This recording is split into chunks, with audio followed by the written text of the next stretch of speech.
Hello bachchon, let's read the question. So the question over here says, why do submerged plants receive weaker illumination than exposed floating plants in a lake?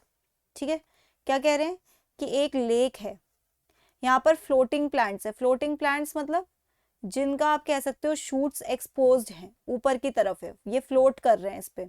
और एक होते हैं आपके submerge plant जो पूरी तरीके से पानी के अंदर है, पूरी तरीके से इस लेक के अंदर है. ये कह रहे हैं कि जो आपका फ्लोटिंग प्लांट है उसे मैक्सिमम इल्यूमिनेशन मिलती है, ठीक है, और ये जो अंदर की तरफ सबमर्ज्ड है इसे वीकर इल्यूमिनेशन मिलती है. ऐसा क्यों होता है? आपको इस रफ फिगर से ही समझ आ गया होगा क्यों. क्योंकि सनलाइट इस पे डायरेक्टली पड़ रही है फ्लोटिंग वाले पे, लेकिन अगर हम सबमर्ज की बात करें तो ये नीचे आती है, इसको आपके वाटर के थ्रू मूव करना पड़ता है पूरा अंदर तक, और बाय द टाइम ये नीचे पहुंचती है इसकी कुछ वेवलेंथ एब्जॉर्ब हो जाती है. अब वेवलेंथ मतलब क्या, आपको पता है जो सन की एनर्जी है या जो सन की लाइट है उसके बहुत सारे कंपोनेंट्स होते हैं जिसको हम इससे रिप्रेजेंट करते हैं विबग्योर से. ठीक है, विबग्योर से रिप्रेजेंट करते हैं. V stands for violet, I stands for indigo, okay, B stands for blue, G stands for green, Y stands for yellow, O stands for orange and R stands for red. अब हमने ये यहाँ क्यों mention करा है कि जो sunlight है उसके बहुत सारे कंपोनेंट्स है जिसको आप कहते हो विबग्योर. उसकी लाइट आपको एक दिखाई देती है बट उसके अंदर बहुत सारी वेवलेंथ्स होती हैं, ठीक है. लेकिन जैसे ही लाइट नीचे नीचे आती है पानी के अंदर, इनमें से कुछ वेवलेंथ्स एब्जॉर्ब होती रहती हैं, ओके, कुछ वेवलेंथ्स एब्जॉर्ब होती रहती हैं, तो इसीलिए वहां पर वीकर इल्यूमिनेशन होता है. So you can write over here that floating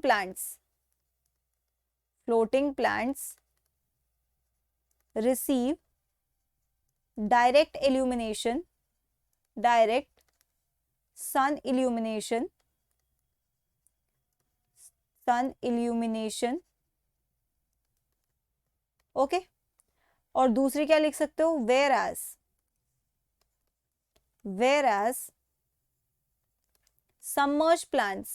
submerged plants receive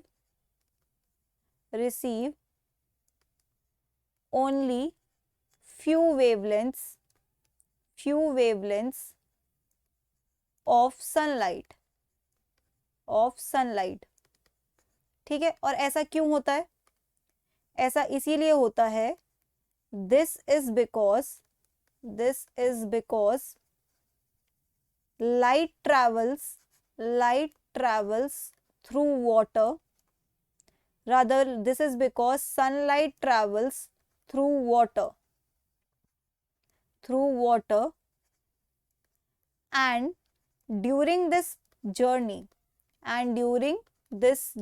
or path, okay, during this journey few wavelengths